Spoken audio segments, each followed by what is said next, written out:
शतकानुशतकांचं ज्ञान जे जीवनाला दिशा देतं. ही आहे विस्डम प्रवाह. नमस्कार. आपल्याला असं वाटतं ना कधी कधी की मोठे मोठे धडे शिकायला खूप काही मोठं व्हावं लागतं, पण खरं तर अगदी साध्या गोष्टीतूनही आपल्याला खूप काही शिकायला मिळतं. आज आपण अशीच एक गोष्ट पाहणार आहोत, शांत पाण्याची आणि त्यातून मिळणाऱ्या आपल्या मनाच्या स्पष्टतेची. चला तर मग बघूया ही छोटीशी गोष्ट आपल्याला काय सांगते. तर गोष्ट सुरू होते एका प्रवासापासून. एक गुरु आहेत आणि त्यांचे शिष्य. एका घनदाट जंगलातून त्यांचा प्रवास चाललाय.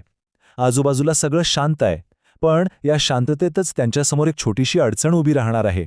आता साहजिकच इतकं चालल्यावर गुरूंना तहान लागली. मग त्यांनी आपल्या शिष्याला सांगितलं, जा, जवळच एक झरा आहे, तिथून पाणी घेऊन ये. अगदी साधं सोपं काम, बरोबर? पण तुम्हाला माहितीये, साध्या गोष्टीतच खरी गंमत असते. इथेच आपल्या कथेला एक महत्त्वाचं वळण मिळतं. शिष्य पोचतो झऱ्याजवळ, पण तिथे पोचल्यावर तो जे पाहतो ते काहीतरी वेगळंच होतं. झऱ्याचं पाणी, ते पाणी पिण्यासारखं नव्हतंच. पूर्णपणे गढूळ, म्हणजे चिखल मातीनं भरलेलं.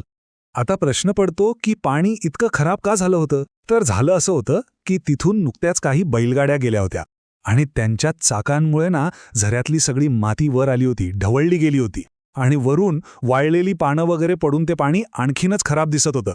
आता शिष्याने विचार केला आणि तो अगदी बरोबर होता. आपल्या गुरूंना असं घाणेरडं पाणी देणं काही योग्य नाही.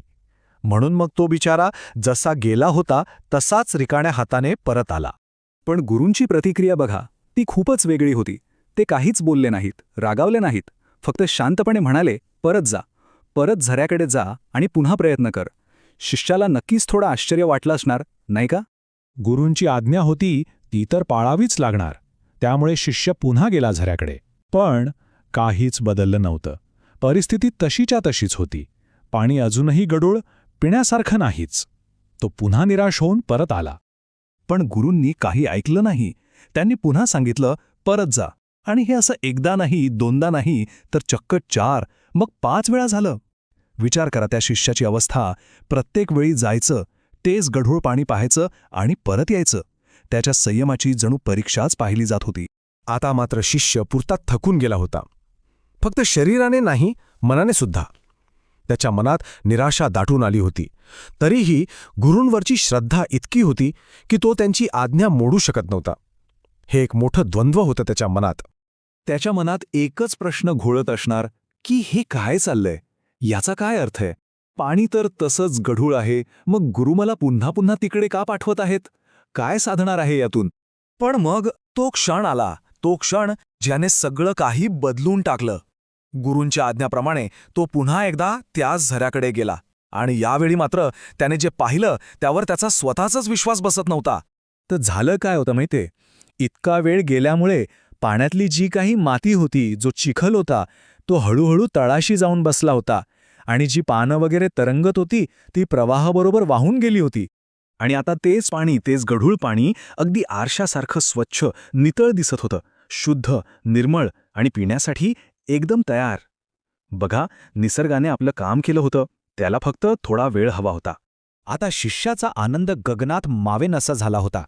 त्याने पटकन आपलं भांडं त्या स्वच्छ पाण्याने भरलं आणि एका नव्या उत्साहाने तो धावतच आपल्या गुरूंकडे परत आला. गुरूंनी ते पाणी घेतलं, शांतपणे प्यायले. त्यांची तहान भागली आणि मग त्यांनी आपल्या शिष्याकडे पाहिलं आणि एक स्मित हास्य केलं. शिष्याला कळून चुकलं की आता खरा धडा मिळण्याची वेळ आली आहे. आणि मग गुरु ते वाक्य बोलले, जे या संपूर्ण कथेचं सार आहे. ते म्हणाले, वत्सा, आपलं मन आहे ना, ते अगदी ह्या झऱ्यासारखंच आहे. आणि इथेच खरा अर्थ दडला होता. बघा, जसा तो झरा त्या बैलगाड्यांमुळे गढूळ झाला होता, तसंच आपलं मन सुद्धा त्रासदायक विचारांनी, चिंतांनी अशांत होतं. जशी झऱ्यात माती आणि पानं होती, तशीच आपल्या मनात राग, घाई, अशांतता असते. आणि जेव्हा असं होतं, मग ते झऱ्याचं पाणी असो किंवा आपलं मन, दोन्हीकडची स्पष्टता नाहीशी होते. काहीच नीट दिसत नाही, काहीच नीट समजत नाही. गुरूंनी अजून सोपं करून सांगितलं. ते म्हणाले, हे जे त्रास देणारे विचार आहेत ना, हे त्या बैलगाड्यांसारखेच आहेत. ते आपल्या मनात येतात, सगळी शांतता ढवळून काढतात आणि आपल्या मनाची जी मूळची स्वच्छता आहे, जी स्पष्टता आहे, ती नाहीशी करतात. मग यावर उपाय काय? हा महत्त्वाचा प्रश्न आहे. आणि गुरूंनी सांगितलेला उपाय तर अगदी सोपा आहे. इतका सोपा की विश्वास बसणार नाही. उपाय आहे काहीही न करणं. हो, फक्त धीर धरायचा, त्या विचारांना, त्या भावनांना फक्त शांत होण्यासाठी थोडा वेळ द्यायचा.